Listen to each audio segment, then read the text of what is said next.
Moi, je tenais en tout cas à vous remercier d'être venu aujourd'hui à l'initiative d'Estelle. Merci Estelle. Merci Estelle. Voilà, d'avoir contacté Emmanuel. Voilà. Je suis ravie que vous soyez présente parce que je pense que c'est une conférence qui va vous apporter un certain nombre d'outils aussi et de réflexions. Alors pourquoi je voulais vous dire merci? Parce que je vous dis merci tout de suite, avant de commencer. Parce que pendant 1h30, je vais vous poser plein de questions. Et en plus de ça, vous allez devoir y répondre. Ah, c'est magnifique. Vous allez voir que quand on parle de e-réputation, on va enlever le E pour l'instant. On va s'arrêter à réputation. Et réputation, ça veut dire concrètement, pour vous, qu'est-ce que vous êtes, qu'est-ce que vous faites. Mademoiselle, est-ce que vous voulez venir une petite minute ici, s'il vous plaît? Shaima, j'ai une petite question pour toi. Je voudrais que tu te présentes, mais par contre, comme je déteste les présentations qui sont hyper catégoriques et très très cadrées, que vous connaissez à l'école ou du moins que vous avez l'habitude de faire, je vais te demander de te présenter en 3 mots. Rigolote. Sympa.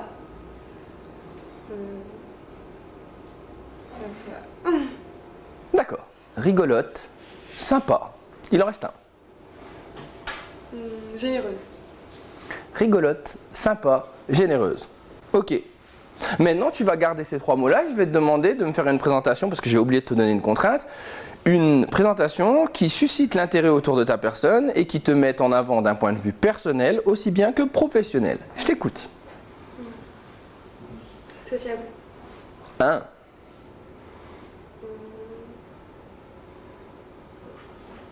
Attentif. Alors quand tu me regardes, j'ai l'impression que tu me demandes si tu es attentive. Donc je ne sais pas vraiment, mais oui, peut-être, oui, c'est possible. Dynamique. Dynamique. Ok. Ok, on peut l'applaudir parce que c'est pas mal quand même. Assieds-toi. Avant même de parler de e-réputation, lorsque vous parlez de vous, vous devez être capable de vous définir et de savoir concrètement qui vous êtes et ce que vous pouvez apporter.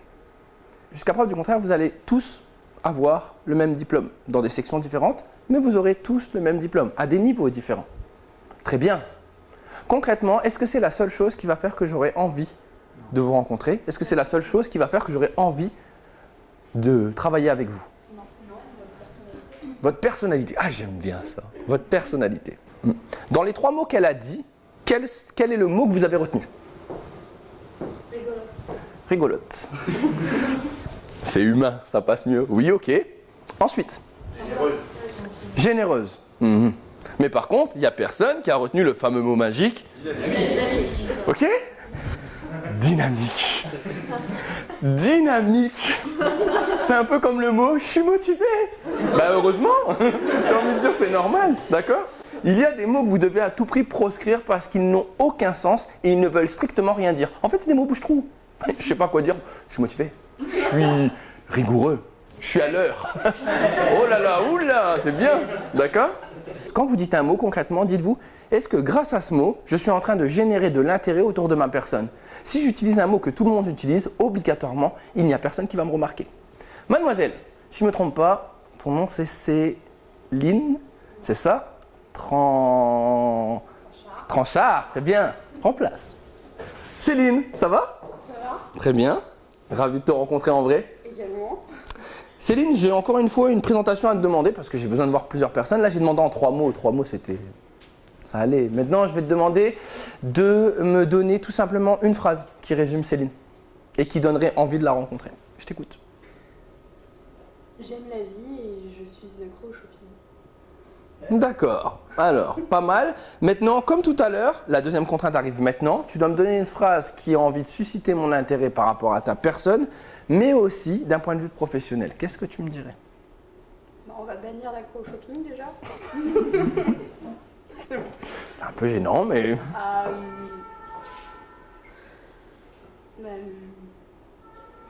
J'aime la vie et je suis sensible dans l'environnement du travail. D'accord.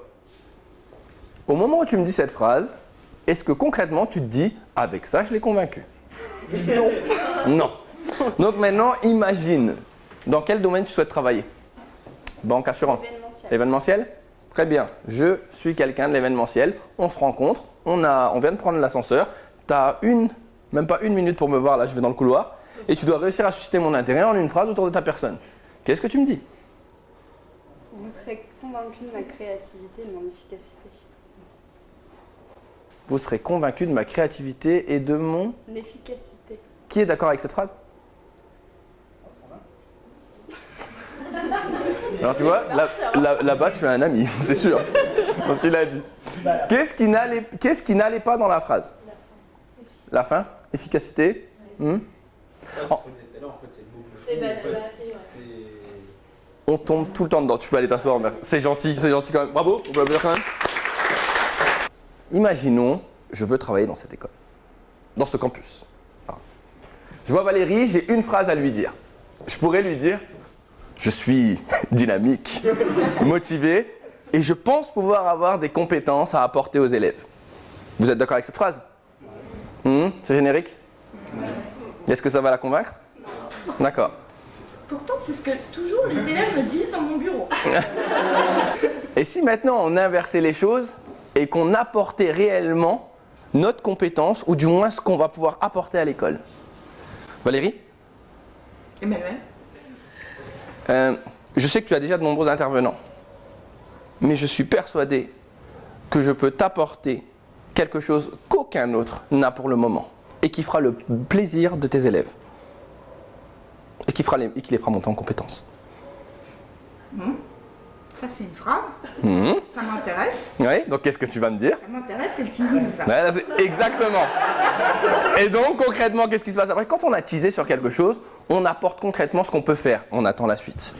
Je suis persuadé que je peux transformer la manière dont les élèves voient le digital par rapport au live et concrètement les faire monter en compétences au niveau de la ville, de l'école et même de leur employabilité. Ça me plaît bien. D'accord. Pourquoi je fais ça? Ouais, chouette. Yes. Ah non, je m'arrête là. Pourquoi je vous dis ça? Parce que concrètement, pour la plupart, vous ne vous rendez pas compte du potentiel que vous avez ou des compétences que vous pouvez avoir et que vous avez acquis à l'école ou dans vos différentes expériences. Vous êtes capable de faire des choses, sauf que pour vous, vous allez pouvoir le prouver après, au moment où vous serez en poste. Sauf que après, ça arrivera jamais. Regardons. Céline. J'ai fait quelques recherches sur toi. Tu peux me dire... Non, je ne montrerai rien. Je ne montrerai rien, sachez-le. Je suis quelqu'un de très correct, donc je garderai tout ça pour moi. Céline, quelle est ton image sur le web? Ouais,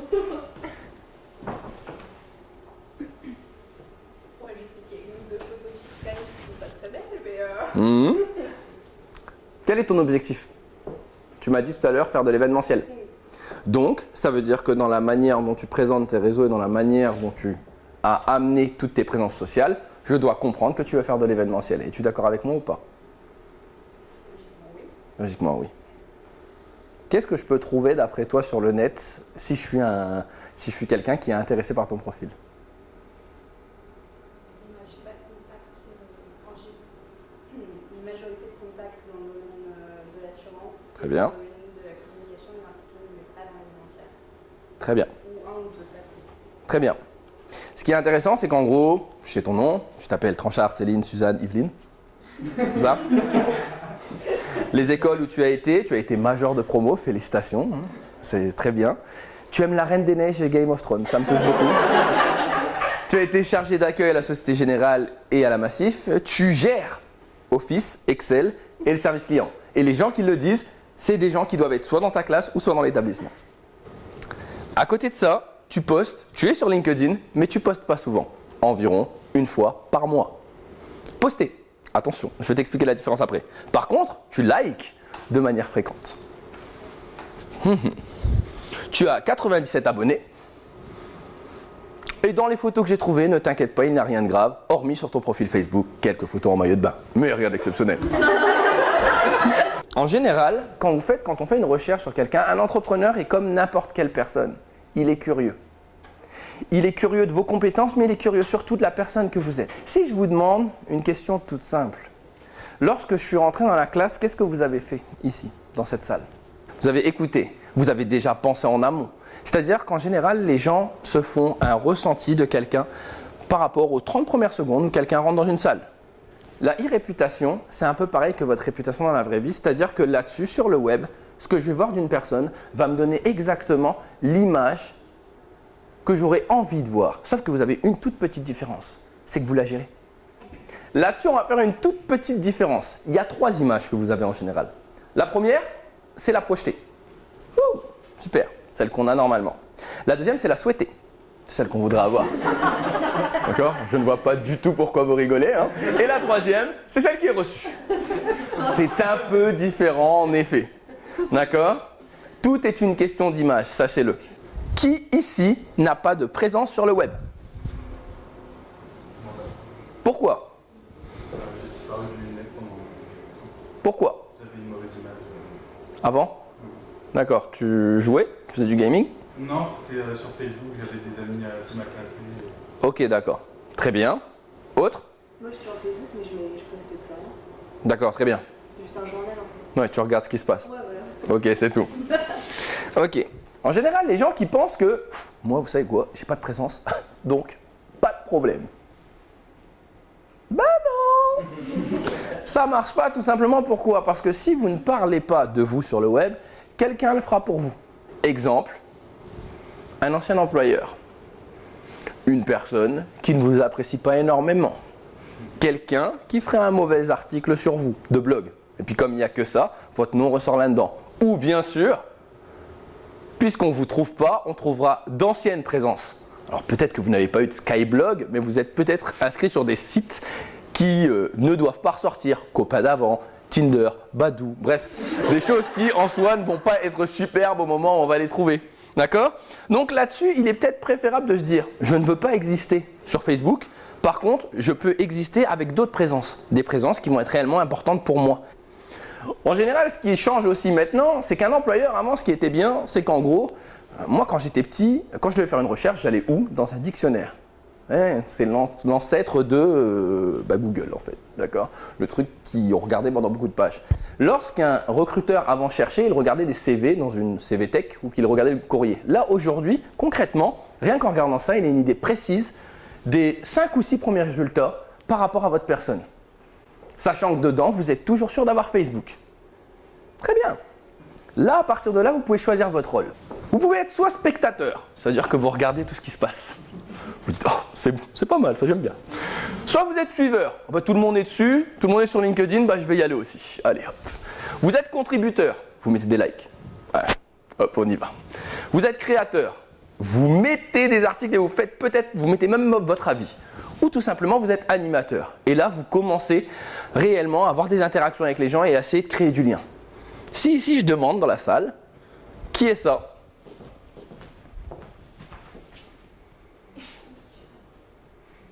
Il y en a, ils ont levé la main à moitié. Ouais, un peu quand même. Alors attention. Regardez. Oui, oui. Mais vous devez penser que si vous êtes spectateur, vous ne faites rien d'autre. Vous faites que ça. Qui est suiveur? Ok. Qui est contributeur? Alors contributeur, c'est on va mettre des likes, on va juste vraiment donner. Mais c'est minime, hein, il ne faut pas trop mettre d'efforts quand même sur la souris, d'accord? Créateur.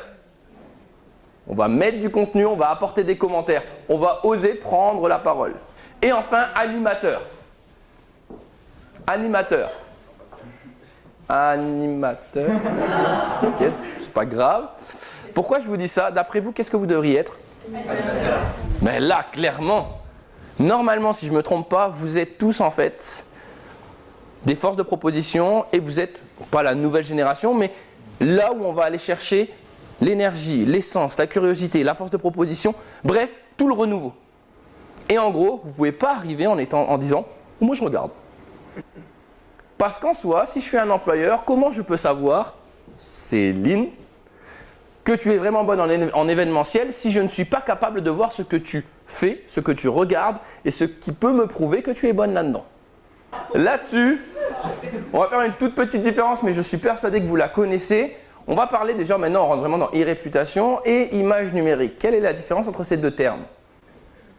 Mademoiselle? L'image, L'image, c'est ce qu'on reflète. Oui.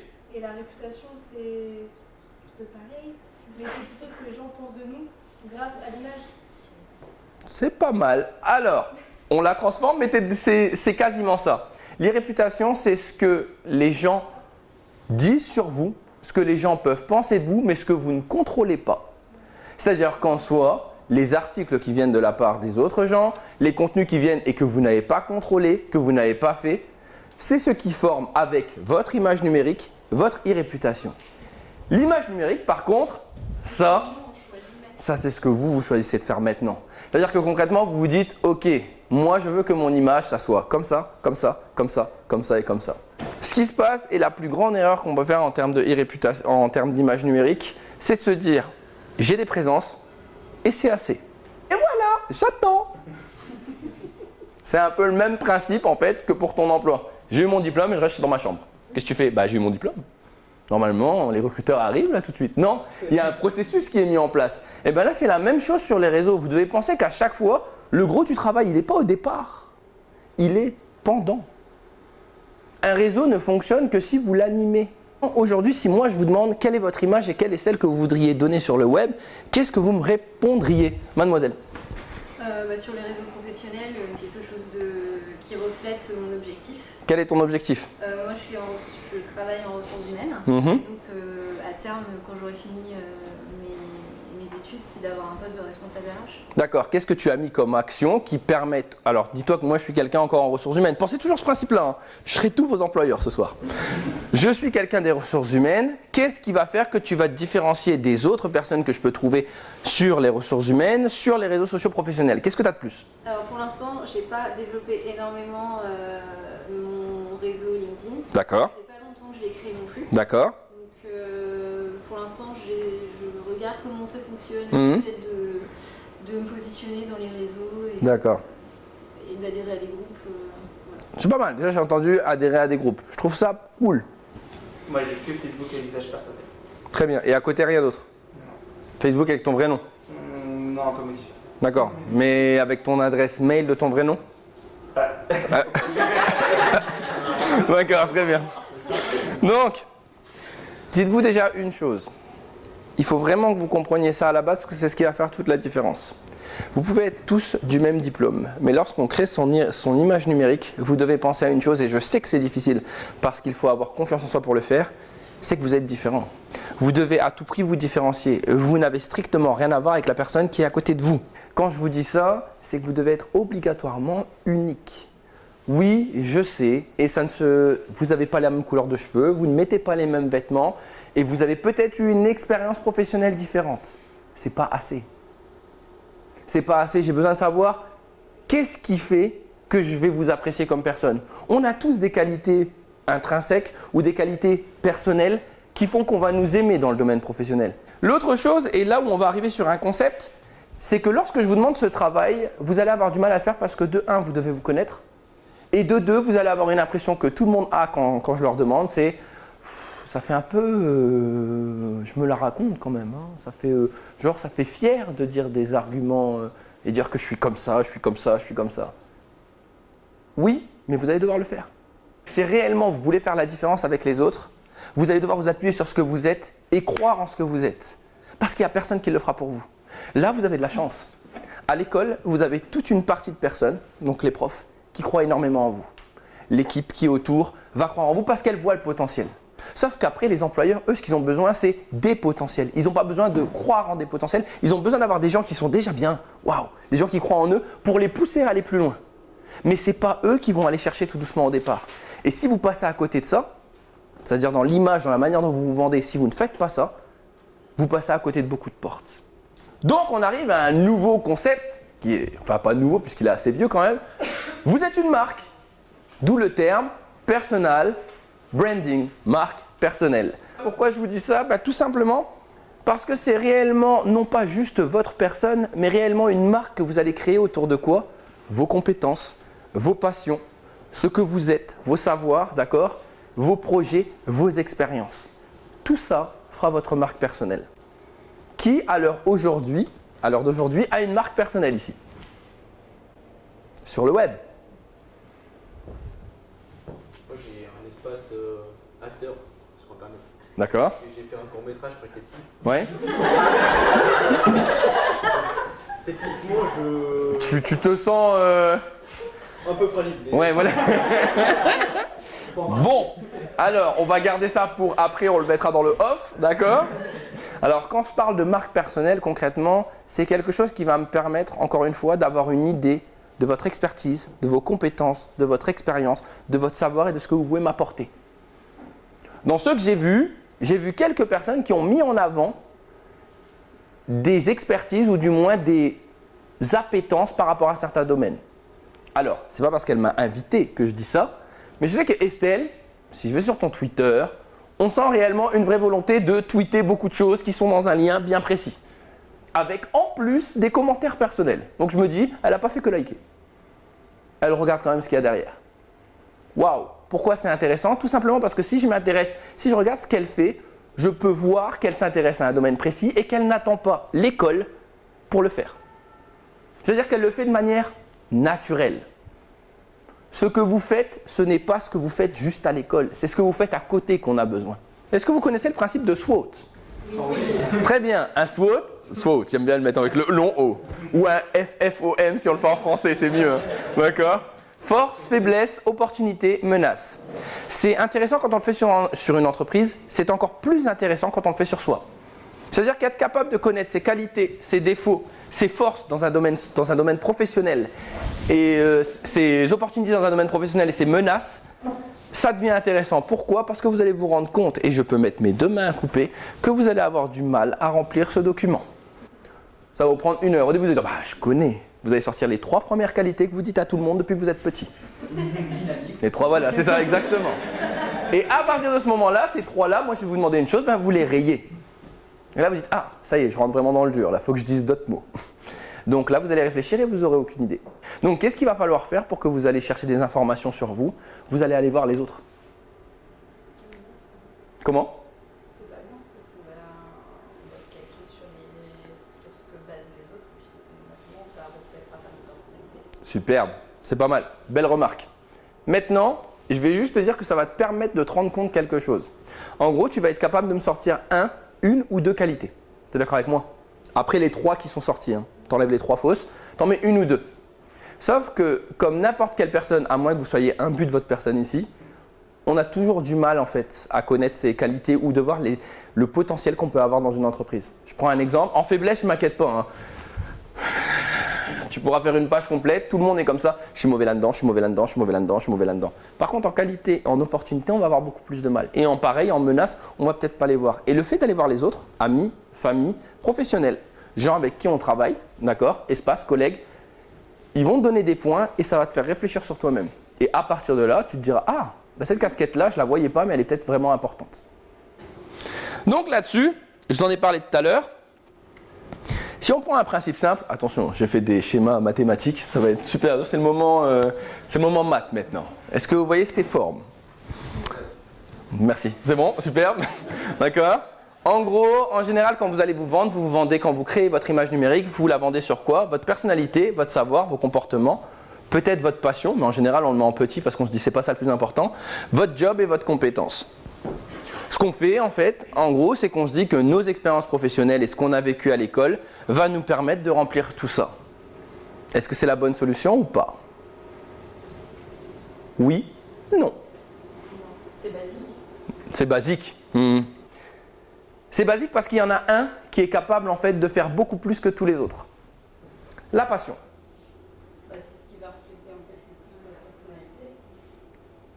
Pire que ça. C'est celle qui va représenter tout. Pour vous donner des exemples, j'ai beaucoup d'élèves qui ont été recrutés dans des boîtes, non pas parce qu'ils avaient des blogs faramineux ou parce qu'ils avaient des grandes stratégies, mais tout simplement parce qu'ils faisaient quelque chose. C'est toujours plus facile de rien faire. Bah, fais rien, laisse. On verra bien, on va trouver un poste comme ça. Oui, bah oui, vous pouvez, oui. Mais vous allez peut-être passer à côté du poste que vous vouliez. Est-ce que j'ai fait quelque chose de compliqué depuis tout à l'heure dans la procédure que je viens de vous proposer là? Est-ce qu'il y a quelque chose que vous n'êtes pas capable de faire? Non? D'accord. Pourquoi tu le fais pas? Alors, moi c'est Attention. En fait, je recherche peut-être pas en fait d'être salarié après. Ah, bah oui, Donc, tu veux être entrepreneur. ça serait une possibilité. Très bien. Comment tu vas te faire repérer de tes clients? Ça serait une possibilité. Tout ça pour vous dire qu'en général, votre passion, par rapport à tout à l'heure, eh ben, elle vous permet de faire tout ça à l'intérieur. Je remonte, mettre vos compétences, vos comportements, vos savoirs et votre personnalité. Est-ce que ça va? Tout va bien jusqu'à maintenant? Donc la première chose, déjà, je sais que c'est compliqué, mais on va vraiment se dire que lorsque vous mettez une image en avant, c'est pour vous vendre. Là-dessus, on va reconnaître quoi? Votre réputation et votre crédibilité. Tu vas travailler dans quoi? J'ai travaillé dans quoi? Tu travailles dans quoi et tu veux travailler dans quoi après? Là, je suis vendeur dans l'immobilier, D'accord. Et après? dans le web, mais je sais pas exactement dans quoi. Tu sais pas dans quoi? Tu veux travailler dans le web, t'as aucune idée du domaine un petit peu? Non, je connais pas encore assez bien le domaine en fait. D'accord. Quelles sont les compétences que tu as dans la vente qui sont importantes dans le web? Savoir se vendre, Ouais, c'est la première, c'est la plus importante, je pense. mettre en avant des produits, parce qu'en web, on peut mettre en avant des produits. Très bien. Ensuite? Contact client, Très bien. les insatisfactions. Très bien, ok. Quel pont tu pourrais faire qui serait important au niveau de ta réputation? Tu as quoi comme présence là actuellement? Tu m'as dit juste Facebook. Ouais, et puis personnel, donc D'accord. Ça veut dire qu'aujourd'hui, je ne sais pas que tu existes. Je peux même pas me dire, il a eu un passé de vendeur, il a des capacités, des compétences en vendeur, et je ne sais même pas vers quoi tu vas en fait. Tu es d'accord avec moi? Donc, qu'est-ce que tu pourrais faire qui soit intéressant? créer des profils déjà, faire un réseau. Alors, on va faire ça, mais ça c'est le basique. Dites-vous que là-dessus, c'est réseau professionnel, LinkedIn. Stop. Ça, on va s'arrêter là-dessus. C'est normal. À côté de ça, qu'est-ce que tu pourrais faire d'autre? Mettre en avant mes compétences. Comment? Les écrire, ça suffit pas. Prouve. Qu'est-ce que tu peux faire? Ah, je sais pas. Ah. Hein? Exactement. Tu viens de me dire que tu veux travailler dans le web. Tu ne connais pas le web. Donc ça veut dire que là, actuellement, tu fais énormément de recherches. D'accord avec moi? Enfin, j'espère. Recherche. Tu regardes un petit peu ce qui se passe. Donc tu fais ce qu'on appelle de la... Yes, super. Vous faites de la veille, d'accord? Il y a deux veilles. Il y a la veille qu'on fait pour soi, genre on dit non, c'est pour moi, c'est pour moi, c'est pour moi, c'est pour moi. Et il y a la veille qui est intelligente qu'on va partager. Ok? On va même aller plus loin, on va faire de la curation. Donc on va mettre un espace qui sera juste à toi dans lequel tu vas mettre des articles et tu vas donner ton avis. Ça, c'est un premier point. Le deuxième, on peut dire que tu vas plus loin. Tu m'as dit que tu ne connaissais pas les métiers du web. Ou que tu n'as pas pour l'instant pas d'idée. Quel est le meilleur moyen pour avoir une idée des métiers? D'aller voir les professionnels. Pas mal. Donc qu'est-ce que tu peux faire une fois que tu as été voir les professionnels? Est-ce que tu gardes pour toi ou est-ce que tu donnes aux autres? Ah, je partage. Ah, donc qu'est-ce que tu vas faire? De quoi? Qu'est-ce que tu vas créer? Un blog. Ah, pas mal. Ça peut être bien. Imaginons que tu ne veux pas faire de blog. Tu pourrais très bien faire des billets sur LinkedIn. D'accord? Je ne vous oblige pas et je dis à tout le monde n'a pas envie d'écrire ou de créer un espace. Par contre, il faut à tout prix que tout ce que tu fasses qui mette en avant tes compétences ou qui soit quelque chose, une richesse en termes de contenu, soit mis en avant aux yeux des autres. L'autre chose, la première, c'est qu'on fait le ménage pour avoir une présence contrôlée. Donc là, on est bien au départ. La deuxième, on se googlise, histoire d'être sûr. Oui, c'est un verbe, je le dis, je le répète. On se googlise bien. C'est la première chose, voir les 5 premiers résultats de Google. Pourquoi les 5 premiers? Parce qu'en général, on n'aime pas aller plus en dessous. D'accord? Scroller, c'est compliqué. Maintenant, si on veut être plus simple, il y a un outil aujourd'hui qui s'appelle YouSeeMe. D'accord? Avant, il y avait 1, 2, 3 people, dans lequel, en fait, avec celui-ci, je vais rentrer le nom, le prénom, et YouSeeMe va me faire gagner du temps. Il va me donner tous les résultats par rapport à ce nom. Articles de presse, réseaux sociaux, d'accord? Présence et surtout, on va dire animation. Est-ce que vous êtes quelqu'un qui est visible mais pas actif ou visible et super actif? Et en gros, il va me faire ça sur un profil. Si bien sûr, le nom n'est pas commun. Dupont, c'est compliqué. D'accord? Parce qu'il y en a plusieurs. Mais ça ne veut pas dire qu'on ne peut pas trouver. Tu as un profil Facebook, n'est-ce pas? C'est ton œil qu'on voit, c'est ça? Très bien. Troisième chose, et c'est important, en gros, la réputation, c'est une question de stratégie. Et là, vous devez réfléchir à votre objectif. En gros, il y en a 4. Soit je veux être visible, soit je veux faire de la veille, c'est-à-dire montrer mon expertise. Soit je veux faire du networking, c'est-à-dire que je vais aller sur LinkedIn et mon but, c'est de me mettre en lien avec d'autres personnes. Des contacts qui mettent en contact avec d'autres contacts. Est-ce que vous savez qu'entre moi et Eva Mendes, qui est la femme de ma vie mais elle ne le sait pas encore, eh bien il n'y a que 6 personnes. Je ne sais pas qui c'est, mais il y en a 6. Et c'est une vraie loi, ça s'appelle la théorie des 6 degrees of separation. Et en fait, là-dessus, c'est simple. Entre n'importe quelle personne que vous voulez rencontrer et vous, il n'y a que 6 personnes dans le monde. Donc ça veut dire, si vous aviez avant Viadeo, LinkedIn, avant il y avait des petits ronds, vous le voyez en plus, il vous montre un peu par qui vous connaissez ou comment vous connaissez. Eh bien, n'importe quelle personne que vous avez, vous la connaissez d'une manière ou d'une autre. Ça fait relativiser dans la manière de pouvoir toucher les gens que l'on souhaite réellement, dans les ressources humaines. Et enfin, la dernière, l'influence. Là, je pense à des personnes qui ont déjà une vraie compétence, une vraie qualité et qu'ils veulent appuyer dessus. Ils ont envie de se faire connaître pour quelque chose. Pour ça, vous allez devoir savoir qui vous êtes et surtout faire quelque chose de compliqué. C'est pas vous, hein, je comprends bien. Mais en général, il va falloir en fait imaginer qui vous voulez devenir. Mais le vrai, pas le j'aimerais bien avoir un poste. Non, concrètement, qu'est-ce que vous voulez réellement devenir et vous appuyez sur les qualités de cette personne-là. Elle fait ça, elle sera comme ça, elle sera comme ça, elle sera comme ça. Elle sera une experte, je sais pas, je prends en, tu m'as dit, relation clientèle, c'est ça? En relation clientèle, ben, elle sait gérer les gens. Ok, qu'est-ce que j'ai mis en place pour montrer que je sais gérer les gens? À côté de ça, elle saura manager, être réactive. Elle sera curieuse. Qu'est-ce que j'ai mis en avant comme projet ou qu'est-ce que je fais qui prouve que je suis curieuse?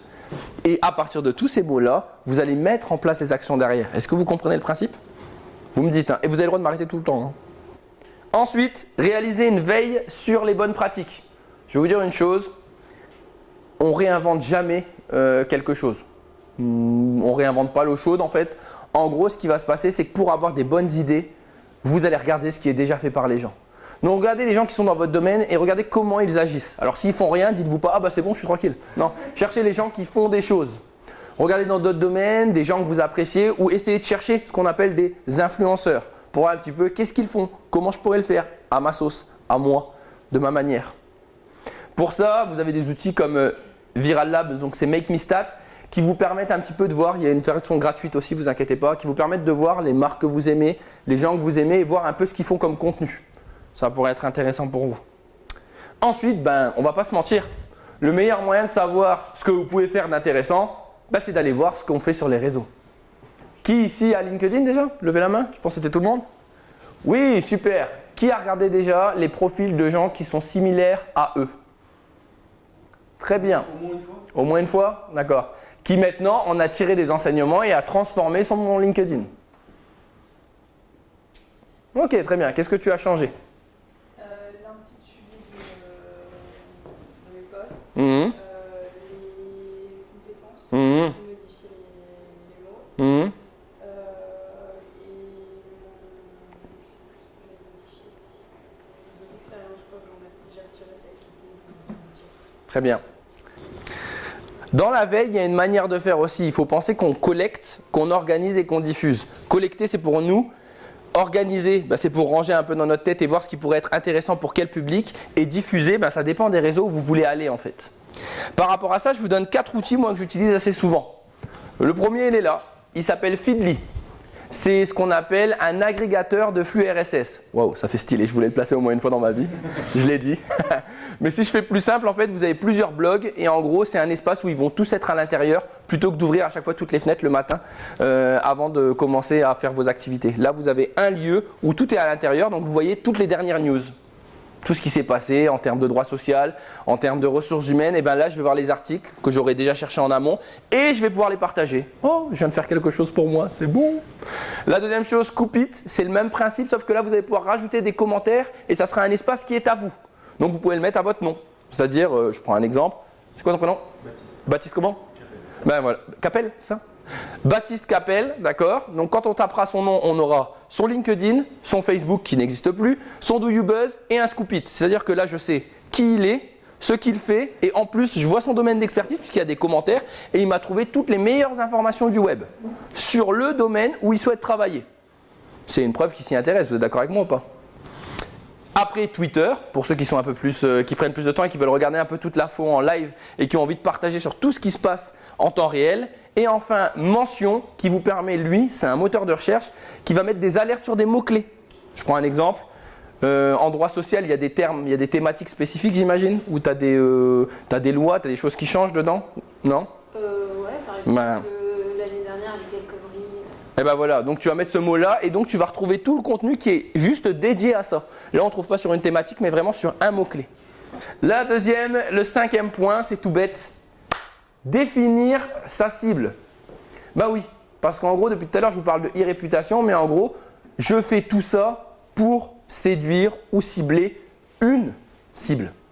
Mister, qu'est-ce que tu ferais toi? Qui serait ta cible? Oh là, je viens de poser la question qui? Aucune idée. Tu veux bosser dans quoi après? Pour le moment, c'est pas défini non plus. D'accord. Dans quel domaine te plaît? Là, ça devient compliqué. Hein. Bah, je sais pas vraiment. Pas de choses, hein. Bon, alors, donne-moi un domaine large. Tout ce qui est dans le transport, en ce cas. Transport? Ok, très bien. Donc, tout ce qui est dans le transport, donc ça veut dire que tous les gens dont tu vas t'intéresser, c'est des gens qui sont de près ou de loin dans le transport. Tu es d'accord avec moi? Stop, ça s'arrête là. À partir du moment où on a ça, on peut déjà se dire, la question qui arrive juste après, c'est concrètement, qu'est-ce que je peux faire comme contenu qui soit intéressant pour ces gens? Mon objectif est d'être visible et d'augmenter mon expertise dans ce domaine. Tu es d'accord avec moi? Objectif. Ma cible est les gens du transport. La question qui arrive juste après, mes objectifs.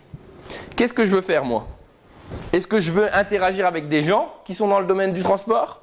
Est-ce que je veux augmenter ma visibilité pour eux? Est-ce que je veux augmenter ma notoriété pour qu'ils me connaissent un peu plus? Est-ce que je veux faire ma promotion? Est-ce que je veux développer mon réseau? Est-ce que je le fais parce que je viens d'avoir une conférence de réputation et je suis obligé? Concrètement, d'accord? Au plus vous avez des objectifs précis, au plus c'est facile. Bon, on arrive à la vraie question. Padam! C'était la musique qui allait avec, hein. Vous avez vu que je fais des effets spéciaux aussi dedans. C'est quoi? C'est ce fameux choisir les bons réseaux. Mathieu! I don't believe! Alors Mathieu, tu m'as dit qu'il était soigné. Il y a des infos essentielles. Très bien. Quelle est la partie qu'il manque dès le départ et qui fait toute la différence? Le résumé. Yes, merci.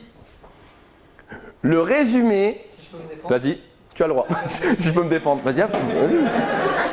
J'ai mis mon site internet Oui, qui parle de moi, du coup. oui, C'est mon résumé. oui. C'est mieux pour illustrer mon résumé. Donc, Mathieu, c'est judicieux.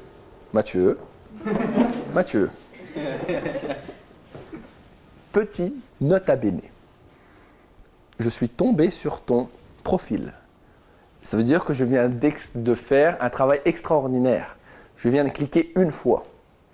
Est-ce que tu penses que dans l'énergie que je vais prononcer autour de ta personne, alors que je ne te connais pas, je vais dire il a l'air intéressant, je vais aller voir son site? Pour me connaître, parce que c'est votre but, c'est de me connaître. Tu dois me donner envie de te connaître. Là, c'est un teaser, mais donne-moi quelque chose avant. Tu peux pas me dire nouveau film. Et tu comprends, il faut juste un tout petit truc. C'est pas grand-chose. Bien au contraire, et je te félicite. Parce que c'est très bien d'avoir un site qui te met en avant. Par contre, n'oublie pas que tu dois toujours faire des chemins pour que les gens y arrivent. Même si c'est pour toi, c'est logique, ça n'est pas logique pour moi. Moi, je viens, j'ai besoin d'avoir quelqu'un qui me dit « Écoutez, voilà, je souhaite travailler dans ça, ça, ça, ça, ça. » Mais rapide. Maintenant, si vous voulez en savoir un peu plus sur moi ou découvrir mon univers, cliquez ici. OK. D'accord? C'est tout simple. Et ça, si vous ne l'avez pas sur votre profil, en fait, c'est presque pour moi, c'est quelque chose qui fait que je bannis un profil. Je me dis qu'en soi, une personne qui n'a pas pris le temps de faire un résumé, c'est pas quelqu'un qui se vend réellement. Autre erreur, alors vous inquiétez pas, ça change pas grand chose, mais je vais vous donner des points parce que vous avez tous les mêmes problèmes. Quand j'ai regardé ton profil, Mathieu, en fait, en gros, c'est le profil de quelqu'un qui l'a fait, mais où tu l'as fait juste. Tu n'as pas pensé à aller plus loin. Je prends un exemple, vos compétences et vos recommandations. Je vois que tout le monde en a, donc tu as mis des mots-clés, marketing, communication, commercial, stratégie marketing. C'est super. Qui les a validés tes compétences? Les gens de la classe. Exactement. Ça ne me dérange pas. Tu as le droit d'avoir une ou deux personnes de la classe qui valident. Sauf qu'après, il y a un tout petit problème. C'est que je me dis, hey, il est vraiment bon, il a 10 recommandations. Là, et que je vois que ta classe, je me pose des problèmes. Je me dis, il y a quelque chose qui ne va pas. Je me pose des questions, excuse-moi. Je me pose pas des problèmes. Je me pose des questions. D'accord? Donc là-dessus, pensez à faire toujours un mix. J'ai le droit de m'appuyer sur ma classe, mais ça ne peut pas faire que ça. Je te prends un exemple. T'es prof et 2-3 collègues du boulot. Ça fait que là, dans ces cas-là, on passe de 4 à 10, mais dans les 10, il y a un mélange. Et ça ne suscitera pas l'intérêt d'un recruteur derrière. La dernière chose, maintenant, sur LinkedIn, je peux savoir ce que je ne pouvais pas voir avant, je peux savoir ce que vous likez, ce que vous postez.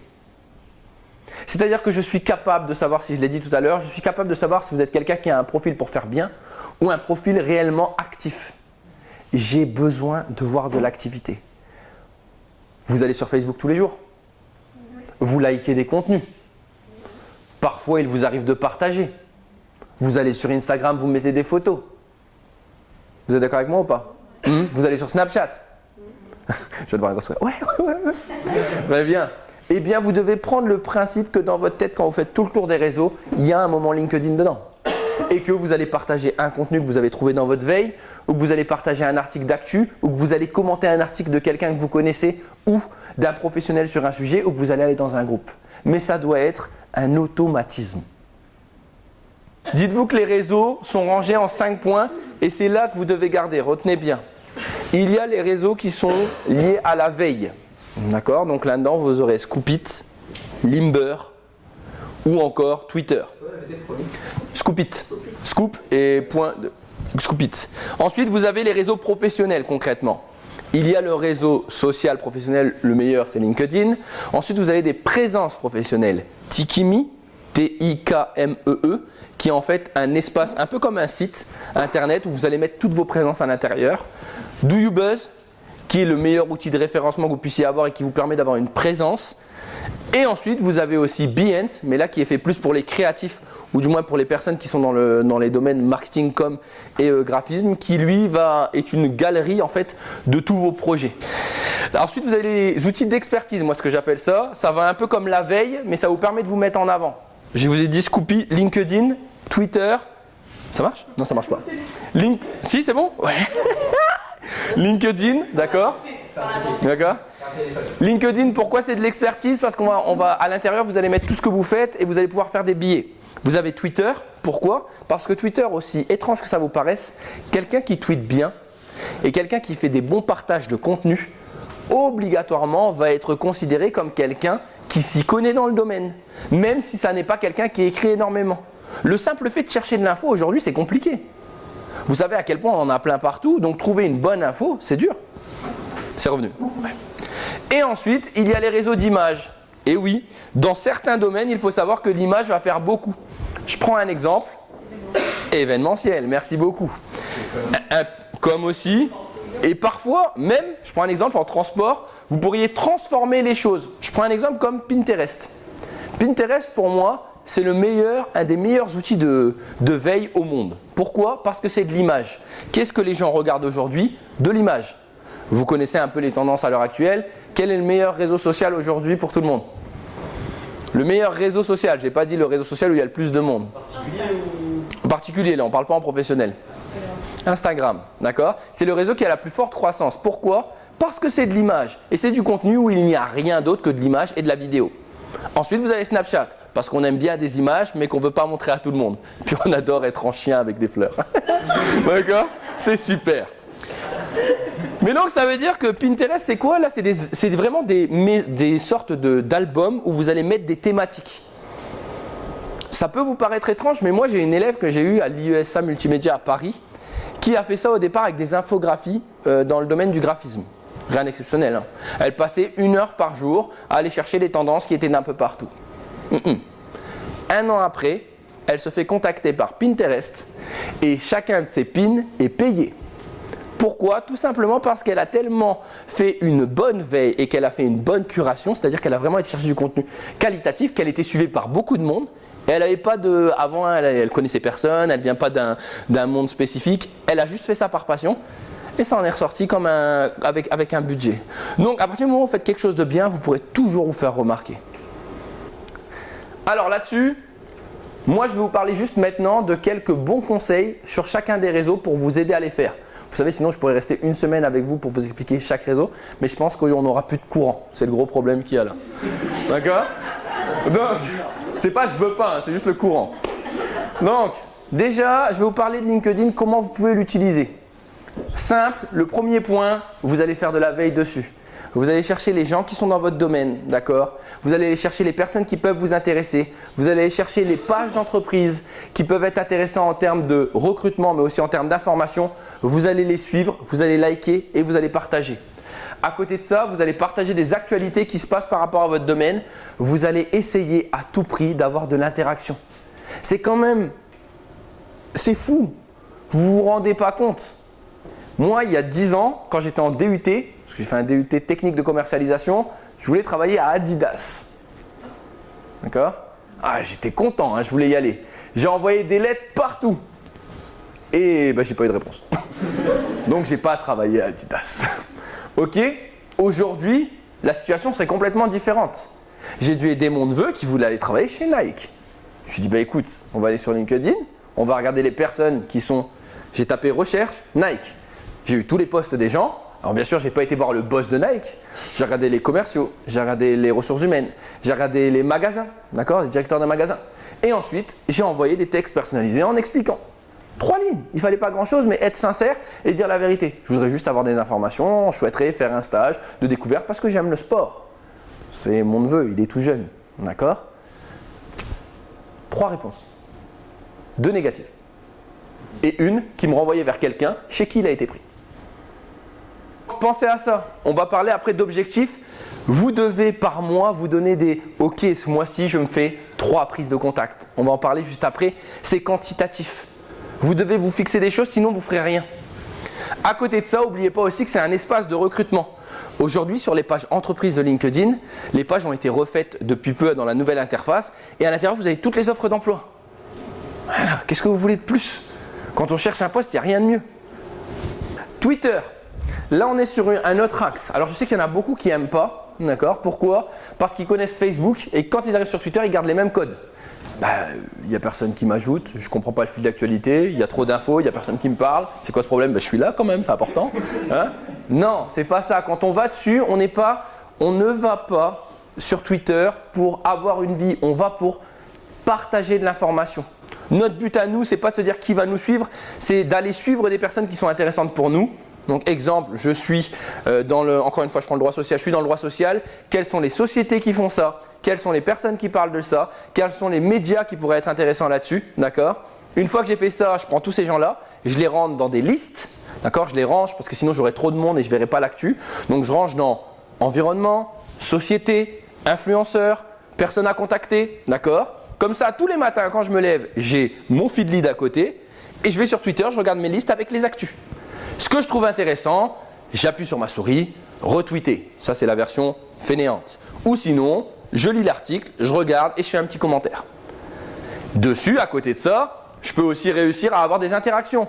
Parce que les gens que je partage, c'est des gens à qui je peux dire bravo pour l'article, félicitations, j'aimerais en savoir plus, ou parler avec eux en message privé. N'est-ce pas, Estelle?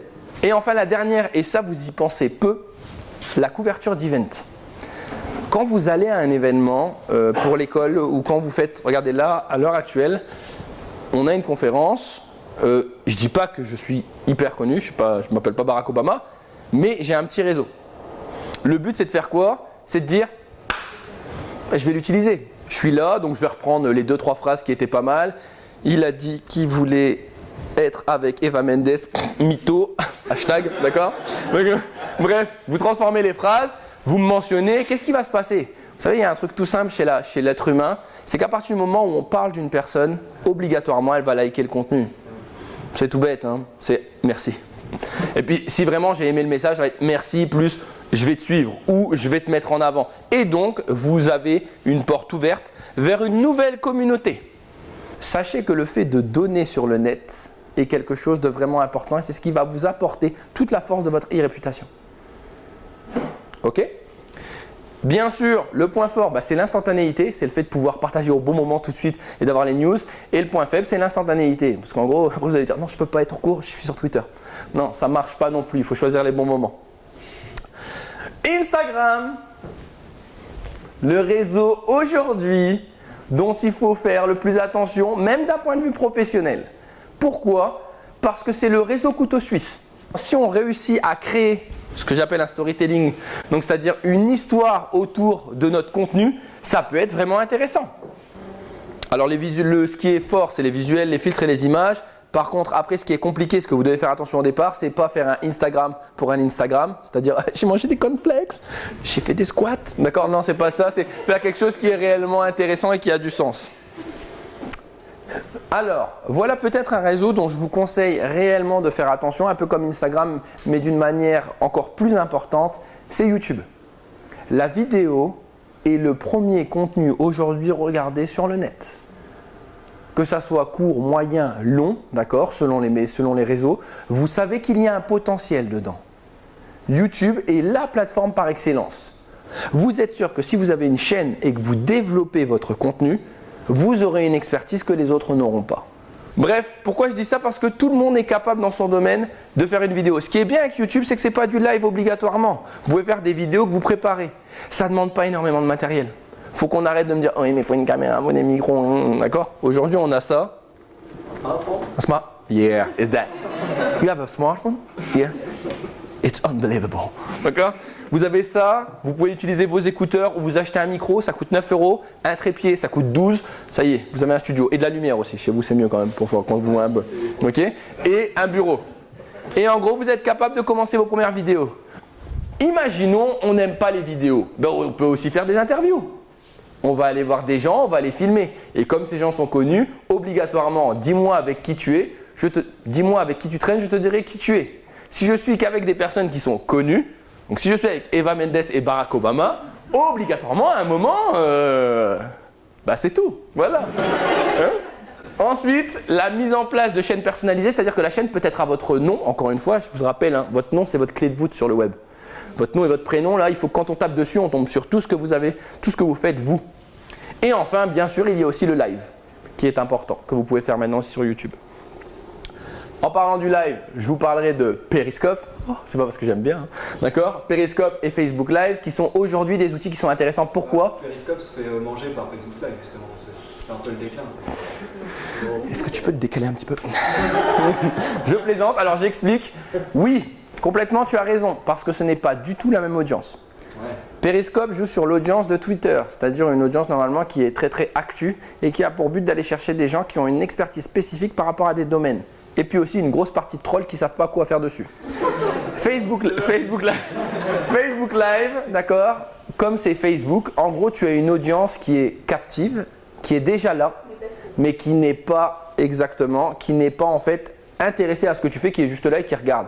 Mais tu n'as aucune interaction et tu ne crées pas réellement de plus-value, à moins que tu aies créé un lien avec ta communauté. Snapchat, wow, vous me dites mais ça n'a rien à voir du tout. Eh bien, on peut l'imaginer. N'oubliez pas qu'un réseau, en fait, c'est comme une voiture, pour faire un comparatif. Je peux vous donner une voiture, vous pouvez rouler à 40 ou à 220, mais ce n'est pas de la faute de la voiture, c'est de la faute de la personne qui la conduit. Et bien c'est pareil pour Snapchat. Soit vous faites des... D'accord? Avec des oreilles de chat. Je l'ai bien fait, je me suis entraîné dessus à chaque fois. D'accord? Ou soit de l'autre côté, qu'est-ce que vous faites? Eh bien, vous faites une chose simple, vous le travaillez pour qu'il soit intéressant. Donc, je prends un exemple, il y a quelqu'un qui avait fait un CV sur Snapchat, un Américain qui toute la journée a fait une story en allant voir tous les gens qu'il connaissait en expliquant « Hey, qu'est-ce que j'ai de bien pour travailler dans ce poste-là ?» Ah, nanana. Et le soir, il a envoyé la story en fait à la personne de l'entreprise.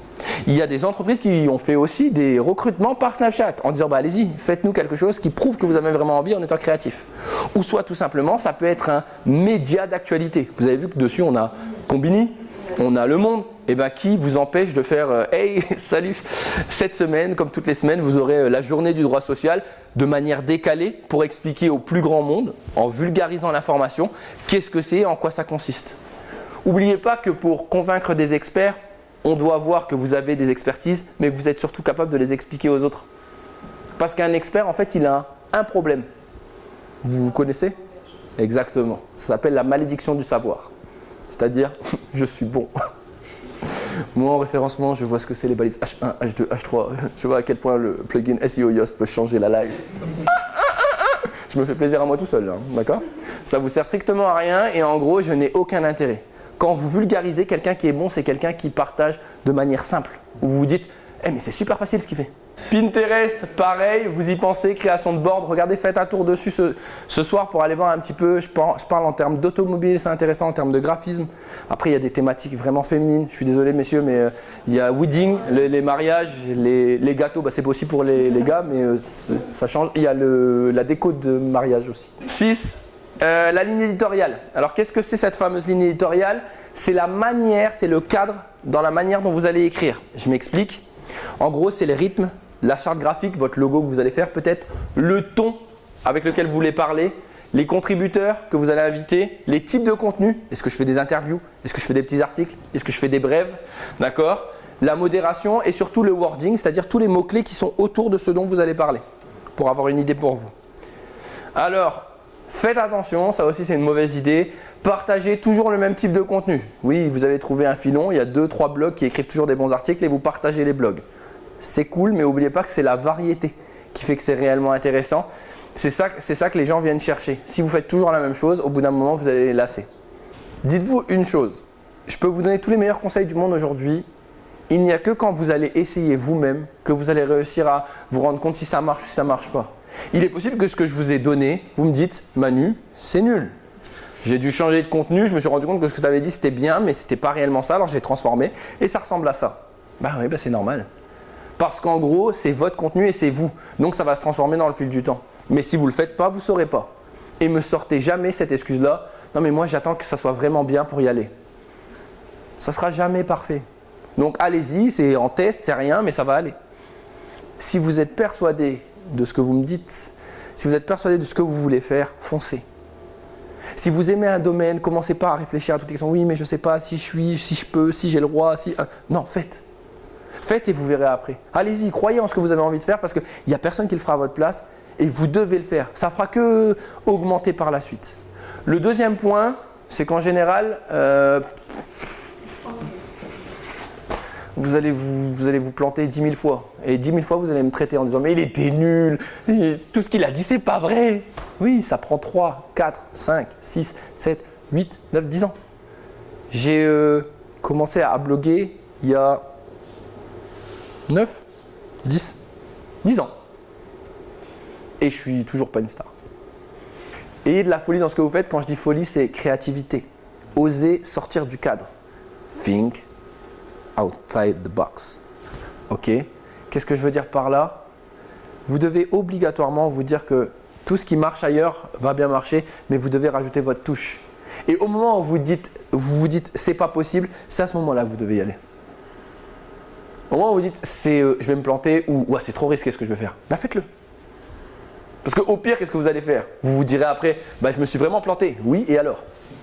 Ou sinon, vous allez être agréablement surpris en vous disant c'était facile, hein? D'accord? Et il y a un sentiment de fierté qui va arriver doucement. Alors bien sûr, je ne serai pas tout le temps derrière vous pour vous le dire. J'aimerais bien, hein? Vas-y, mais je peux pas. Mais par contre, pensez-y tout le temps. Pensez à ma petite tête là comme ça. D'accord? Et dites-vous que vous êtes tous capables de faire le projet dont vous avez envie. Parce que vous en avez envie. C'est ça qui est vraiment important. Merci.